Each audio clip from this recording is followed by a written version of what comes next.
Isa, Jésus, le fils de Marie, est un des 5 meilleurs prophètes.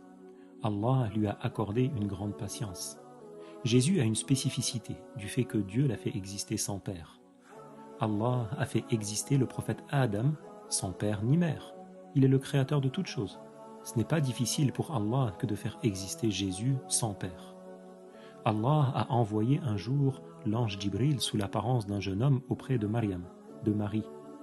Lorsque Notre-Dame Maryam, elle qui est la meilleure des femmes de toute l'humanité, a vu Jibril sous l'aspect d'un jeune homme au teint blanc, elle ne l'a pas reconnu, elle a pris peur. Elle a craint pour elle car elle pensait que c'était quelqu'un qui voulait lui faire du mal.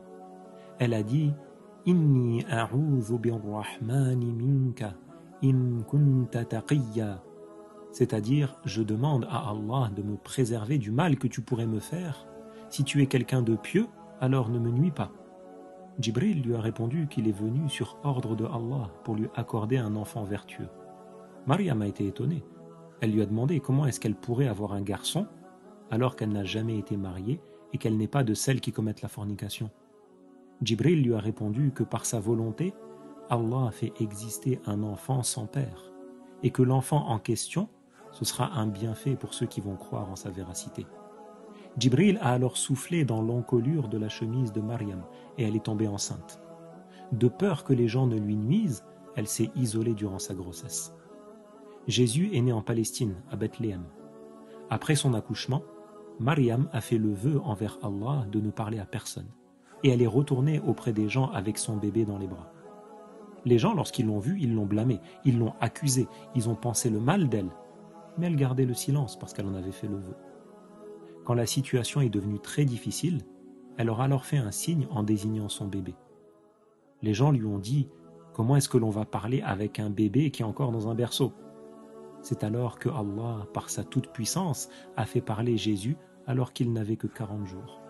Il leur a dit « Inni abdullah ». La première parole qu'il a prononcée, c'est « Je suis l'esclave de Dieu », c'est-à-dire « Je suis une créature qui appartient à Allah, celui qui m'a créé ». Puis il a dit « Atani al-kitaba wa ja'alani nabiyya ». Allah m'a accordé de recevoir un livre révélé et il a fait de moi un prophète. Et il leur a dit « Wa ja'alani mubarakan aynama kunt », c'est-à-dire Allah a fait que je sois profitable aux gens et que j'enseigne la religion où que j'aille. Isa, Jésus, a grandi avec une bonne éducation.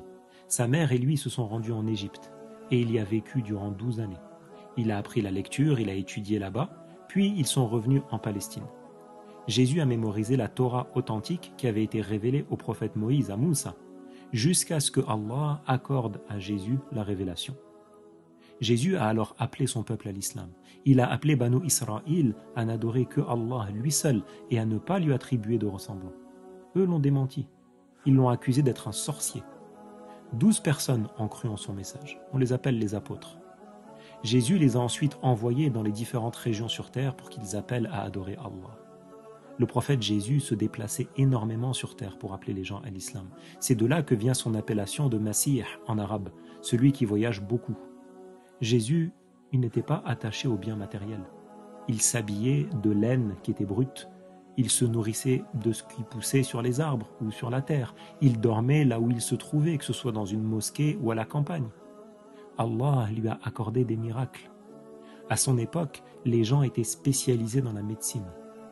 Un jour, Jésus a invoqué Allah pour qu'il fasse revivre un des rois qui était mort et qui se trouvait sur une civière. Allah a fait revivre ce roi, mais les gens qui avaient vu ce miracle, ils l'ont démenti, en disant « Ce roi, il n'était pas mort vraiment. Et en réalité, Jésus, il ne peut faire ça qu'avec ceux qui viennent tout juste de mourir. » Alors ils l'ont mis au défi de ressusciter le fils du prophète Nouh, le fils du prophète Noé. Jésus a invoqué Allah, et le fils de Noé est sorti de sa tombe. Il a témoigné de la véracité de Jésus, et il est retourné dans sa tombe. Malgré ces miracles, les gens se sont entêtés et ne l'ont pas suivi. Certains ont même comploté pour le tuer. Un jour où Jésus était avec ses apôtres dans une maison, il s'est adressé à eux en leur demandant lequel voulait recevoir son apparence et être tué à sa place et être son compagnon au paradis. C'est le plus jeune d'entre eux qui s'est manifesté. Allah lui a donné l'apparence de Jésus et Jésus a été élevé au ciel par une lucarne de la maison. Il avait à ce moment-là 33 ans.